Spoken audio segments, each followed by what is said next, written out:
ভাপা পিঠা মানেই চালের গুঁড়া। আজকে চালের গুঁড়া নয়, আমরা সুজি দিয়ে ভাপা পিঠা বানাবো, যেটার স্বাদ একেবারেই আলাদা। সুজির ভাপা পিঠা বানানোর জন্য প্রথমেই আমরা নারকেলের পুর রেডি করব।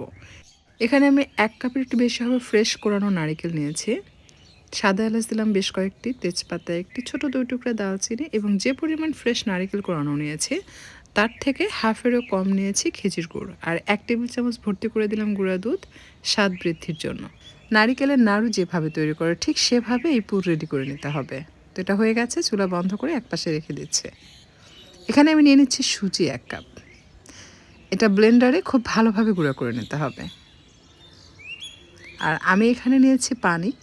পানি রয়েছে এখানে 1.5 কাপের মতো, বা তার থেকে একটু বেশি হতে পারে। হাফ কাপ গুঁড়া দুধ দিয়ে আমি এটাকে মিক্স করে জাল করে নিচ্ছি। 2 চা চামচ ঘি দিয়ে এটাকে মিশিয়ে নিচ্ছে। মিশানো হয়ে গেলে চুলা বন্ধ করে এটাকে কিছুক্ষণ রেখে দিতে হবে যেন কিছুটা ঠান্ডা হয়।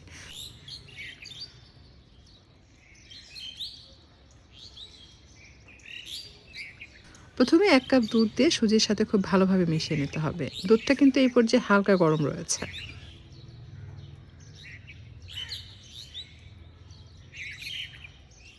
এখন দিয়ে দিচ্ছি 1 চা চামচ লবণ এবং 1 চা চামচ ভর্তি করে বেকিং পাউডার, অর্থাৎ 1.5 চা চামচ পরিমাণ বেকিং পাউডার, এবং সাথে গরম দুধ দিয়ে এটাকে খুব ভালোভাবে মিশিয়ে নিচ্ছি। মিশ্রণটা একটু লিকুইড হবে, আপনার মিশ্রণ দেখলেই বুঝতে পারবেন, কারণ এটা কিন্তু যত বেশি চাপানো হবে তত ফ্লাফি কম হবে। এটা যত লিকুইড হবে তত বেশি ফ্লাফি হবে, তবে খুব বেশি লিকুইড করা যাবে না। ভাপা পিঠা বানানোর জন্য আমি যে প্যান ব্যবহার করেছি এটা ছোট ছোট ভাপা পিঠা হয়, দেখতে সুন্দর লাগে। বাট এরকম প্যান যে থাকতেই হবে এমন কোনো কথা নেই। আপনি চাইলে ছোট ছোট বাটি বা যে কোনো কিছুতেই কিন্তু, যেগুলো ভাপ দিয়ে তৈরি করা যায়, বা কেকের মোল্ড টিনের পাওয়া যায়, বিভিন্ন ধরনের মোল্ড, সেগুলোতেও কিন্তু আপনি খুব সুন্দরভাবে এই ভাপা পিঠাটা তৈরি করে নিতে পারবেন। এমনকি সিলিকনের যে মোল্ড পাওয়া যায় সেটাতেও কিন্তু আপনি চাইলে এই ভাপা পিঠা তৈরি করে নিতে পারবেন।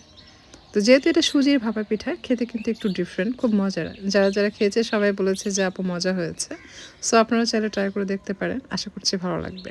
ইতিপূর্বে কিন্তু আমি এই রেসিপি আপনাদের সাথে শেয়ার করেছি, আজ থেকে 5 থেকে 6 বছর আগে হবে, চালের গুঁড়া দিয়ে।